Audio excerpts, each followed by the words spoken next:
இப்பொழுதும் சாட்சியம் கூறுகிறேன். கர்த்தர் என்னை இம்மட்டுமாய் காத்த எபெனேசர், எல்ரோய், யெகோவா ராஃபா.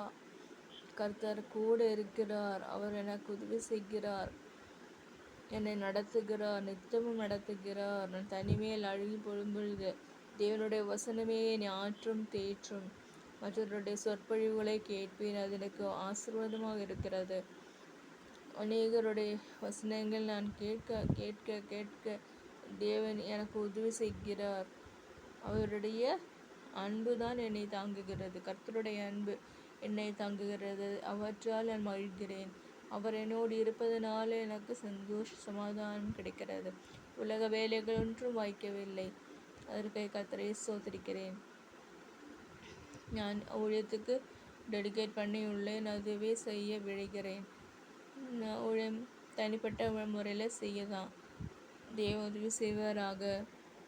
உலகத்தில் இன்று அநேக மனிதர்கள் அங்கே இங்கே ஓடுகிறார்கள். ஆனால் ஒரு நிமிஷம் ஆண்டவர் இயேசுவை திரும்பி பார்ப்பார்கள் என்றால் அவர்கள் வாழ்க்கை 100% ஆசீர்வாதம். பரிசுத்தமும் கீழ்ப்படுதலும் இருக்குமானால் நிரம்பி வழிவோம். கர்த்தர் உதவி செய்வாராக. பரிசுத்தம் வேண்டும். அதே போல கீழ்ப்பட்டு மற்றவர்கள் முன்பாக கீழ்ப்படியும் தாழ்மை கோலம் கூனி குறுகி போகாமல் தாழ்மையோடு நடந்து கொள்வோமானால் நாம் நிச்சயமாகவே நிரம்பி வழிவோமாக. இன்று மிஷினரியை பண்ணி வேலைகள் செய்வது போல தான் நான் செய்கிறேன். ட்ராக்ஸ் கொடுப்பதுண்டு, பைபிள் கொடுப்பதுண்டு, பாட்டு புத்தகம் கொடுப்பதுண்டு, என் புக்ஸ் எல்லாம் நான் கொடுத்ததுண்டு. நான் ஷேர் பண்ண இப்போ இல்லை, 93 முதலே நான் கொடுப்பதுண்டு. 88 ஸ்டார்ட் பண்ணியிருந்தேன். கொடுப்பதுண்டு, பைபிள் கொடுப்பதுண்டு. அதெல்லாம் ஆண்டவருடைய கணக்கில் அளவாக வைத்திருக்கிறார். அவர் என் கண்ணீரை அவருடைய துருத்தில் வைத்திருக்கிறார். அவற்றையெல்லாம் கர்த்தர் அவருடைய துருத்தில் வைத்திருக்கிறார். அளந்து வைத்து நான் செய்த ஊழியம் எல்லாம் எவ்வளோ இருக்கிறது என்பதை ஆண்டவர் வைத்திருக்கிறார். அவருடைய துருத்தி அவருடைய கணக்கில் உள்ளது. ஆகவே மகிழ வேண்டும். கர்த்தருக்குள் மகிழ்ந்திருப்போமாக. கர்த்தரை பறைசாற்றுவோமாக. அவரை குறித்து ஒரு ஆளுக்காக ஒரு நாளை கொடுங்க என்று டிராக்ட் ஊழியத்துக்கெல்லாம் விரோதமாக இருக்கிற ஒரு கூட்டம். அவர்களை விலக்கி விடுங்க.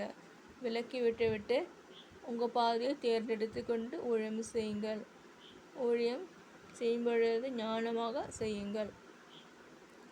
ஆண்டவர் அநேகரை அழைத்திருக்கிறார். ஆனால் கொய்த்து அதிகம், வேலைக்காரோ சுருக்கம் அப்படின்னு சொல்லுவாங்க. கொய்த்து வளரையுண்ட வேலைக்காரோ சுருக்கம். வேலை ஆட்கள் சர்வன்ஸ் ஆஃப் காட் லெஸ். ஆகவே நம்ம சர்வன்ஸ் ஆஃப் காடாக பார்க்க வேண்டும்.